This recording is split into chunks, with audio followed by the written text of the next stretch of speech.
Hello everyone, welcome back to the Apple Connect, and in this video we're going to talk about how to fix whenever you're trying to send a message on your iPhone, you're getting the green error. So this even keeps on happening and how we can fix this particular error.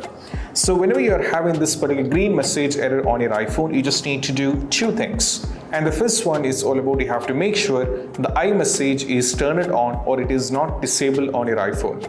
So to do this, just tap over here in the settings. Now from here, keep scrolling down, and we have to keep scrolling down and navigate to messages. Tap on this one.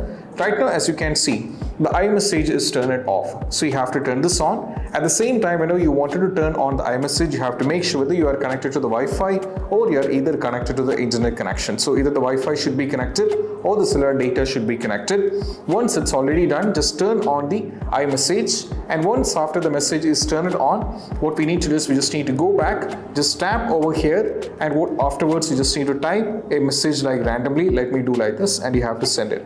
So right now, as you can see, I'm getting the message in blue color. So the green issue has been completely sorted out. So there are only two things what you need to take care of. The first one is iMessage should be turned on. At the same time, you have to make sure that you are connected to the Wi-Fi or on the cellular data, and this is what we have to do. So I hope this video is helpful, and if you find this video helpful, don't forget to subscribe and click on the bell icon for more notification. See you soon in the next video. Peace out. Bye bye.